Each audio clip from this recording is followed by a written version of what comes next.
Business over drinks. Business over drinks. This is Dave and Tom. This is business over drinks. Hey everyone, David here from Business Over Drinks. I'm here with a good mate of mine, Shaneal. You may have seen him in one of our previous episodes. He was the founder of Transactor. He's starting a new podcast called Creating with Shaneal, and he just bought a bloody strip mall. How you going, my friend? Great, but always good to catch up with you. Yeah, good to see you, man. Good. I'm just extremely impressed by what you've done. And I just want to get straight into the questions because you'll see from my videos and shots later, this is just stage one of what you're doing so far. And he bought a strip mall that's going to get bigger and better. There's going to be residences in it. There's going to be even more stuff coming. How on earth did you do this, man? I think what it is just coming back to what we all love, right? Food. Yeah.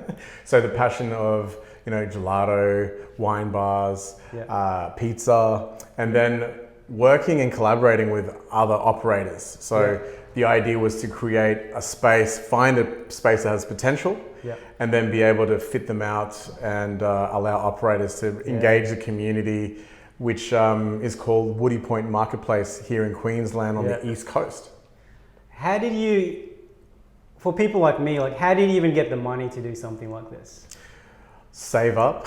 Really? Okay. Save up a lot, and then obviously it's like anything in property or any industry is, get a vision, come up with a vision, and then look for it. It takes a long time to find the right one. You could get lucky, and I'm not going to sit here and say, I went out and strategically found it. I was looking. You got to be looking, but the right opportunity arose, and then here we are today. And this isn't your first gig, like you've done multiple strip joints. Yeah, we've done, I have done others before. This particular one is more of a personal love one in the sense that it's kind of my old stomping ground. So back in the entertainment days, we used to do a Stedfords around here, so I'm very familiar with the area. This guy's a singer, by the way. Yeah, we try. And so when we found it, so this was built in 1959. Sorry, 1947. Yeah, something like that. And Woody Point Marketplace was born. And so it was an old, rundown place that had potential. And then so we've come in and then renovated the whole thing from scratch. Yeah, nice, man. And going back to, because I want to learn this for my own business stuff. What was your first ever project like? How, obviously there's stepping stones as you've explained. What was number one project for you? First project was a house, starting off small, and it was a large low-set house. So in that house, learning things like renovating a kitchen, a bathroom, painting walls. So starting small and then taking that and then just getting bigger and bigger. But the problems are the same. So, it's always relaying your vision. And the biggest thing I've learned is having the right talented people working with you, whether it's a carpenter, plumber, electrician. Once you find the right ones that you like working with, you stick to them. And then it's really, really about aligning the stars so that everybody has the time to work on your project. Yeah, man. Which is the big issue right now. Speaking of people, I never hear anything. When people have development projects, mainly they have a cry about all the problems going on, right? So how do you deal with all these people? How do you manage it? Yeah, so that's a great question. So the truth is you, out of all the people, you're always going to have issues. And it really comes down to their core values and if they align with yours. We don't tolerate anything other than people who are trying their best. So first and foremost, if you see red flags, you bring them in and you bring them out straight away. So you manage them in and you manage them out. So it's like anything, like if you're doing a hard day's work, you expect to get paid. But it goes the other way around. If you're paying somebody, they should be doing the hard day's work. Exactly. So that is probably the biggest issue, is finding the right people in the right mix. And so managing them, let's say they're coming in at 7 o'clock and then they're finishing at say 2, 3 or 4. That means you've got an hour before them of prep, making sure when they turn up, everything is in place. Then once that happens, you can go to a position of trust where you know they're going to do the right thing. But that just comes back down to the individual that you choose to work with. So managing people comes down to how they manage themselves first. before you're able to even manage them. You got to find the right people who are proactive, and that's the tough part, right? That is the tough part.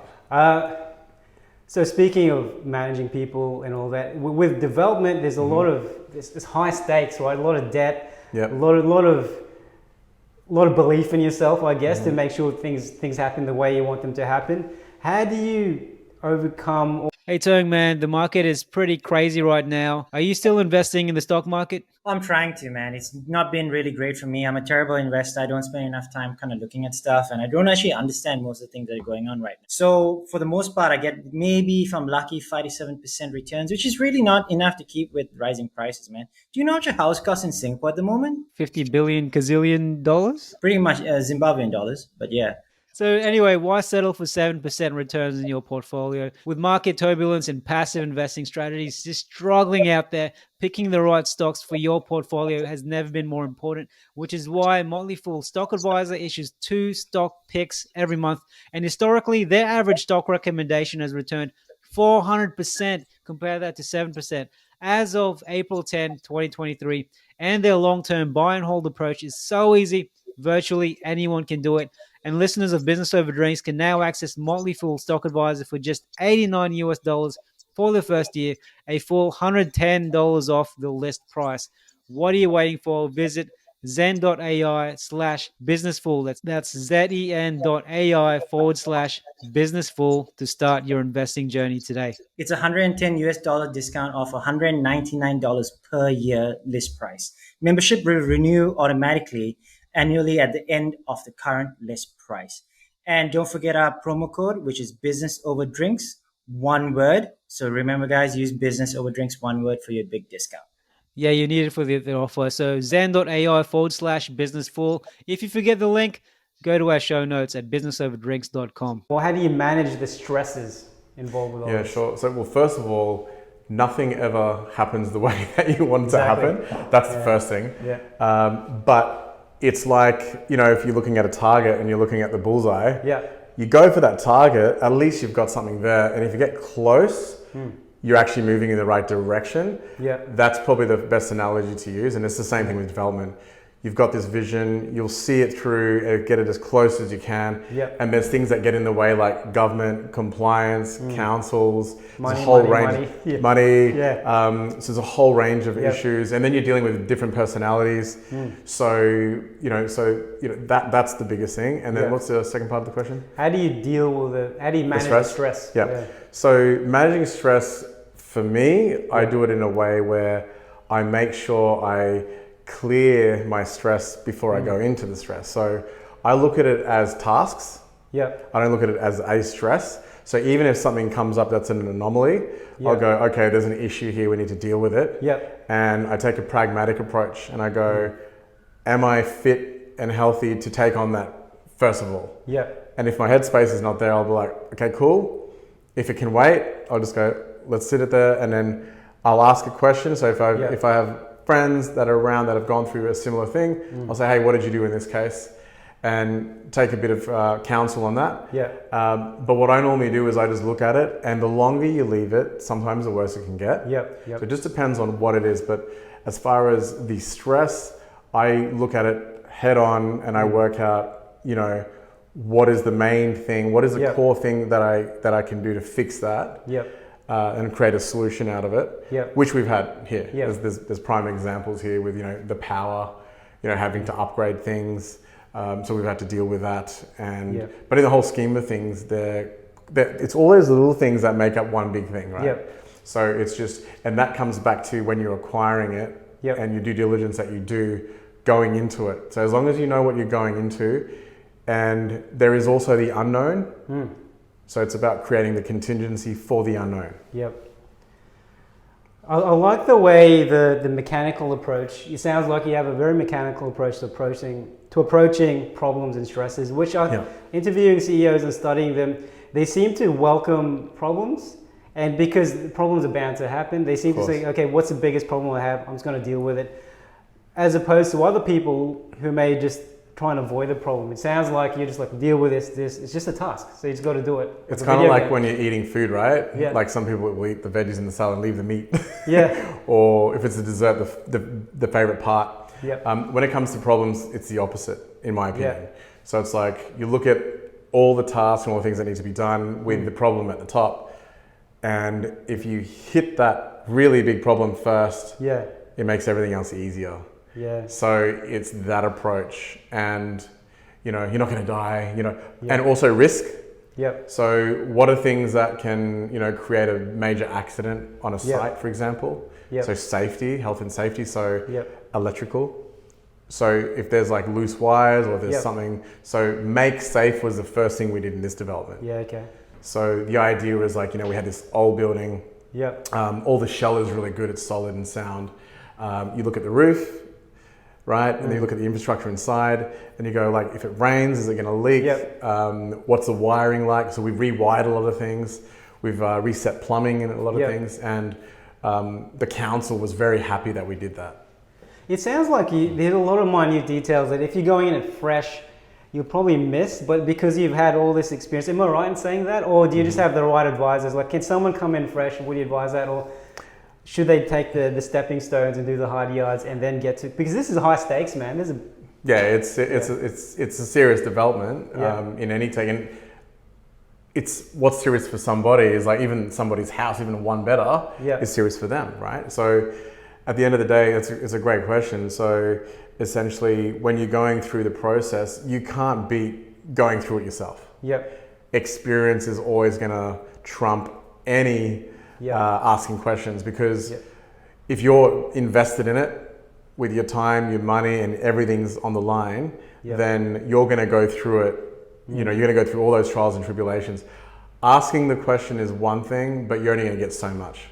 When you're hurting and you're in it, you're really going to work things out quickly, and you can't beat that. So, and my advice is if someone's going to do it themselves and like the idea of it, that's where you pay for the experience. So I'm not going to go out and stand on a roof and start putting wires together because I'm not an electrician. But we'll pay for that. So it's the same thing. So when you're looking at a larger, development, and you're wanting to do fit outs, and there's a lot to it.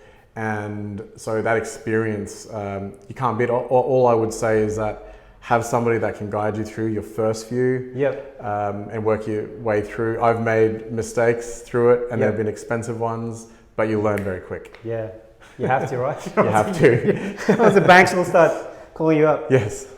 So the Creating podcast, can you tell us more about it? Sure. So Creating podcast is exactly why it's called Creating. I believe that people go through a creative process to create what we call a vision, build out something and turn it into a commercialized product or service or whatever it is. So, but where the DNA that I come from is creativity. So that's why it's called Creating. And it's a verb. And I just like the look and the feel and what it's all about. So what the podcast is all about is the way in which people go through a process. And what is that process? So it breaks down the process and how do they take it from zero to hero, but in a really short, sharp, concise podcast, which is 15 to 20 minutes. So it just cuts through the BS and it gets straight into it. So people go, okay, so like say McDonald's, the founder, there was a couple of brothers that started it. Then this other guy came along and he liked the idea, he scaled it and it became a multi-billion-dollar business. And how did that happen? But rather than watching the whole movie and knowing all the ins and outs, where just what you need to get, punching the points out, which is like, how did they get the money? Where did they get their money from? Did it nearly go bankrupt? Why? What was the tipping point? How did it then lift? What was success? How do you define the success of where it went to? So Creating podcast is all about people creating, whether it be businesses, a movement, a fitness program, anything to do with creating something and taking it from zero to a commercialized product. Awesome, man. We'll put the details where we're sharing this, so find out below. And now looking forward to watching or listening it. So it's going to be both video and audio for now, right? Yep, sounds good. By the way, where are we now? We are at 52 to 58 King Street, Woody Point, which is 20 minutes north of Brisbane, and it's on the peninsula, so it's on the true east coast. And literally 200 meters up the road, we've had turtles swimming around in the beautiful ocean there. And we look across to Moreton Bay, which is actually Moreton Island, which is Tangalooma, which is where they shot Pirates of the Caribbean. Yeah. I'm going to find those turtles. Let's do it. We're going to have a pizza now, right? Yeah, turtle pizza. Pizza and share some with the turtles. That's cool. And check out Hey Gelato, which you also just opened. Yes, so we've got Oh Gelato, so we've got the second location. So Oh Gelato, Eat Pizza Co. And this is called Wine Boulevard. So all wines from all around the world. So we've created a little destination, and in the back we've got farmers gardens and some other really, really great venues. So we've got Capulet and Co next door, and Mai Kai at the end. So if you like food from earth that's fresh, come and check us out. Woody Point Marketplace, Woody Point. Awesome, man. Check it out. You might see Shaneal as well. Yeah. Take care, guys. Good chat, man. Cheers, Can't wait to eat those turtle pizzas. My guy, let's do it. Turtle pizzas.